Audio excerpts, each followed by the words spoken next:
How is it that it was winter and now it's spring?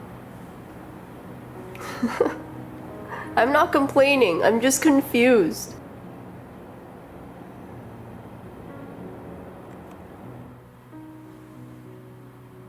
Anyway, do you want to say hi to Bunjamin? He is on his side, the most ultimate form of bunny relaxation. He's in jail right now, which, is his apartment,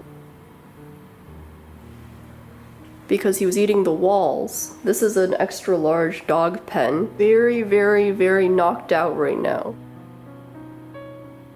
He woke up. You want to say hi? Say hi, Bunjamin. Say hi.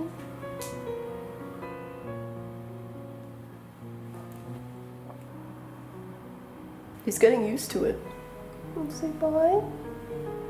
Want to say bye? No? Oh. Okay.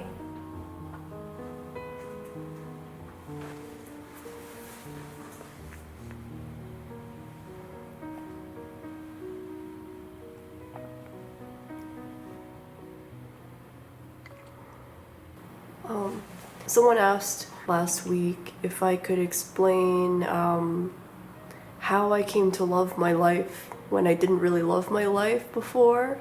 And I thought it was such an interesting question that I think it might be worth talking about it for a few minutes. And I want to answer it, but I'm also answering it because if anyone has any of their own advice to give, I think it never hurts to hear from everyone to find out how you ended up loving your life, or at least parts of it. For me, I was always a very, very unhappy child, and I worried a lot. I still worry too much, and I'm still trying to work on that, but I also experienced very intense forms of sadness in my life. There were two moments in my life, one around when I was in my early to mid 20s, and another time in my either late 20s or early 30s, when I thought that I would have a very short life because of how much pain I was in. In those experiences, I think there was no way to love life. It was impossible. Sometimes there were times when life was just so hard that loving life would just seem illogical. There are those moments. I personally learned to love life in a very specific way, and hesitate to answer the question too because it's different for everyone, and that's the beauty of finding out what your life story is and not knowing what's going to happen next. But for me personally, I just started very small. I started with asking myself most basic things like, what is my favorite color?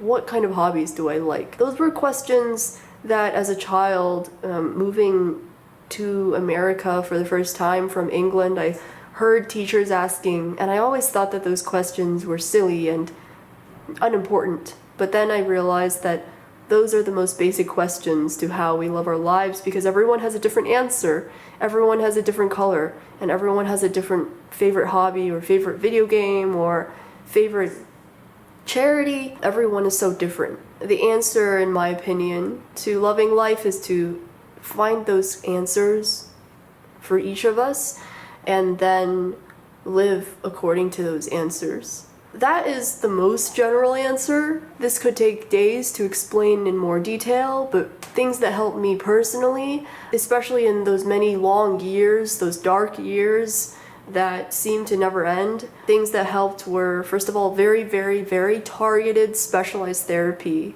Unfortunately, that's very expensive in my country, but in my opinion, the best therapist, just like the best manager in the corporate world, makes sure that after a while you won't need them anymore. And that can take weeks or months or years, but the goal is to graduate from where I am before. And that means not needing the same intensity of therapy treatment that I always need. As long as I'm improving, then technically I can move on to the next part of my life. And so finding a therapist where I genuinely know very quickly that I'm improving in great strides, and doing homework every week that's challenging me is very important, because 99% of the therapists I have met have not really helped. Another thing that helped is sometimes there are just long stretches of life where I don't have the right answers to fix things and I just need to be distracted. So my way of distracting myself was to pour myself into my work and savings and investments, and make sure that even if I didn't have all of the answers, at least I would have a little bit more freedom later in life. The next thing that helped was unfortunately saying no to things and no to people, because I realized that I have such a finite level of energy every day. I wish I were infinite. I wish I could infinitely be best friends with every single person I ever meet in my life. That's just how I feel. But I also learned, unfortunately, I don't have infinite energy. I don't have infinite time, and I have to be very careful about where I put my energy so that I can still have energy for the people who really matter day to day in my life in front of me, and also I can have time for myself too. I always thought it was selfish to just take care of myself or put up boundaries or walls, those sorts of things, and maybe that's just the way that it sounds all negative in the English language, but I realized through a lot of just becoming exhausted emotionally or physically that I had to really come to terms with my human limitations by really saying no to a lot of things so that I could really focus on the few things that I have time for and the few relationships that I really have time for in life. And that was hard. That was hard because I always want to be best friends with everyone, and I just don't have the time. I also realized that having at least part of a room, if not an entire apartment, that suits my style and artistic interests helps a lot with happiness, just because I think every human has a different, unique artistic style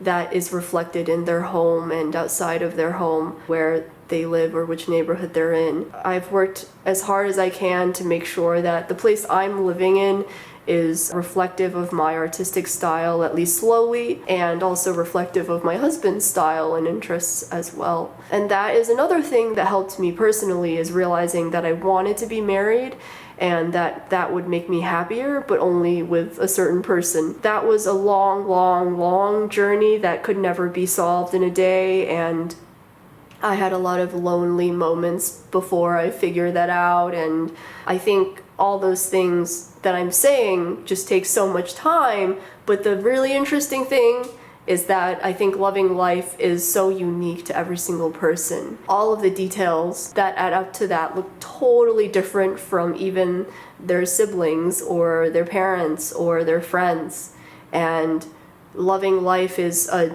very unique path that we all have to solve and grow and walk on.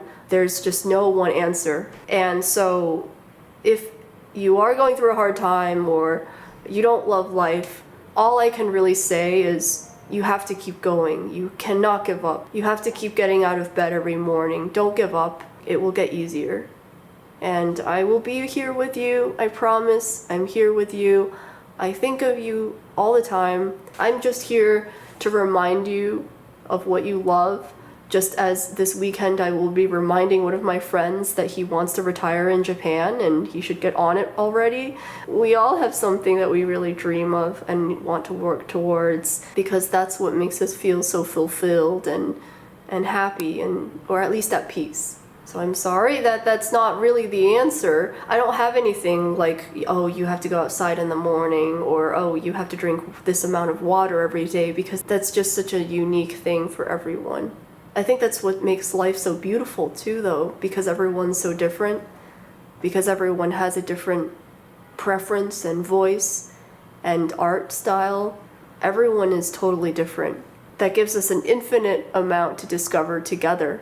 What is your favorite food? What is your favorite color? What is the way that you want to design your house? What kind of furniture do you love? What kind of fabrics do you love? What kind of pets do you love? Let me know. Let me know, because I always want to hear that. I always want to hear what makes you happy so that I can keep that in mind and also remind you of those things.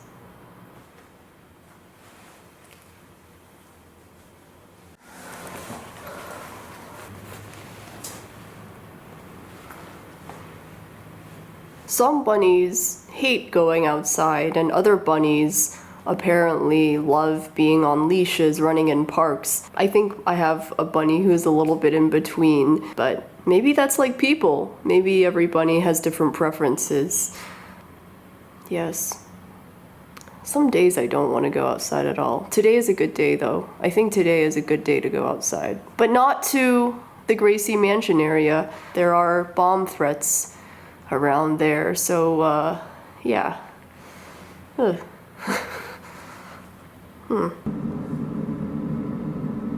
I don't know if he realizes that he's looking at himself in the mirror, which is very funny. I don't know if he's used to seeing himself in the mirror. He must be confused. Why is there another bunny that looks exactly like you?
Speaking of people having their own unique preferences, I was outside Atlanta a few months ago celebrating someone's graduation, and I was at this party and about to get a burrito, and then there was someone standing there asking me if I needed help, and it turns out that he is running for the governor of Georgia.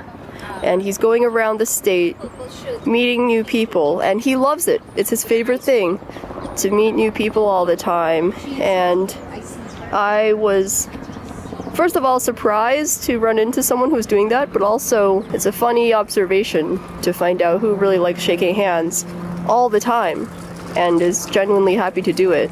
And it reminded me of Lyndon B. Johnson. Robert Caro wrote about Lyndon B. Johnson's alleged stealing of the votes in Texas to win a position for Senate, and beating out Coke Stevenson involved allegedly cheating, but also he just really loved shaking people's hands. Lyndon B. Johnson seemed to just be totally himself and be on cloud nine when he got to shake people's hands, give them a big compliment, probably look them directly in the eye and smile at them. And it made me think, wow, most people doing that would probably get depressed, but Lyndon B. Johnson was born to be a politician. So this is a serious question. If you like shaking hands a lot, then you might like being a politician. We definitely need more good ones, but I think everyone really has a unique trait. Mine is not shaking hands all day. I love shaking hands, I love meeting new people, but not all day, every day. I would be a terrible politician. No one would know who I am.